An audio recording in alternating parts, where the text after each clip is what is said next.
கரூர் பெருந்துயர் வழக்கில் தவேக பொதுச் செயலாளர் ஆனந்த், இணை பொதுச் செயலாளர் நிர்மல்குமாரின் முன்ஜாமீன் மனு தள்ளுபடி செய்யப்பட்ட நிலையில் நீதிமன்றத்தில் நடந்த காரசார விவாதம் குறித்து பார்க்கலாம்.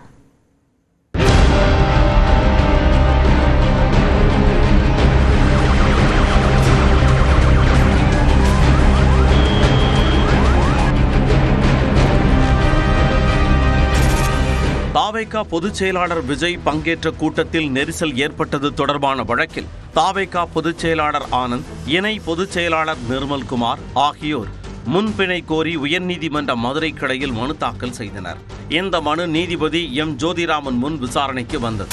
அப்போது என் ஆனந்த், மதியழகன் தான் கூட்டத்திற்கு முழு ஏற்பாடு செய்துள்ளனர், அது தொடர்பான வீடியோக்களும் உள்ளன என்றும், முறையாக ஏற்பாடு செய்யாத ஆனந்த் மீது வழக்கு பதிவு செய்யப்பட்டது ஏற்புடையதுதான் என்றும் அரசு தரப்பு தெரிவித்தது.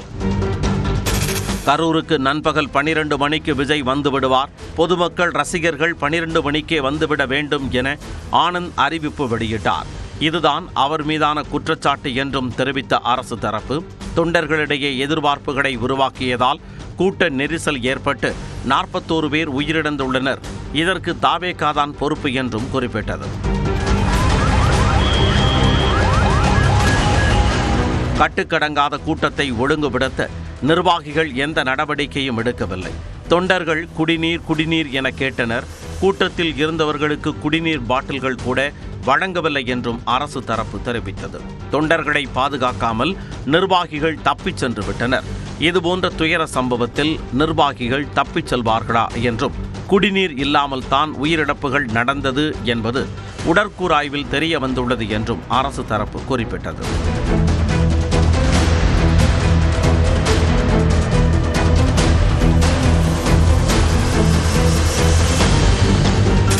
கூட்டத்தில் குண்டர்கள் யாரும் வரவில்லை என விளக்கிய அரசு தரப்பு, உள்நோக்கத்துடன் செயல்படவில்லை என்றும் தெரியும், அதனால் தான் நேரடியாக கொலை வழக்கு பதிவு செய்யவில்லை என்றும் கூறியது. விஜய் பேருந்தில் உள்ள கேமரா பதிவுகளை விசாரணைக்கு காவல்துறையிடம் கொடுக்க வேண்டும், சட்டத்திற்கு முன்பு யாரும் மேலானவர்கள் கிடையாது என்றும் தெரிவித்தது. அப்போது என் ஆனந்த் விஜயுடன் நாமக்கல்லில் இருந்ததாகவும், அவர் எப்படி கூட்டத்தை ஒழுங்குபடுத்த முடியும் என்றும் மனுதாரர் தரப்பில் வாதிடப்பட்டது. குடிநீர் இல்லாமல் யாரும் உயிரிழக்கவில்லை என்றும், காவல்துறையின் தடியடியால் தான் உயிரிழந்தார்கள் என்றும் ஆனந்த் தரப்பில் தெரிவிக்கப்பட்டது. சில கும்பல் ஸ்ப்ரே பயன்படுத்தினர், அதனால் கூட்ட நெரிசல் ஏற்பட்டு பள்ளத்தில் விழுந்து உயிரிழந்தார்கள் என்றும் குறிப்பிடப்பட்டது. கூட்டம் அதிகமாக இருப்பதாக கூட்டத்திற்கு அனுமதி மறுத்திருந்தால் நாங்கள் அமைதியாக சென்றிருப்போம் என்றும், காவல்துறையின் செயல்பாடு ஏற்புடையது அல்ல என்றும் ஆனந்த் தரப்பில் வாதிடப்பட்டது.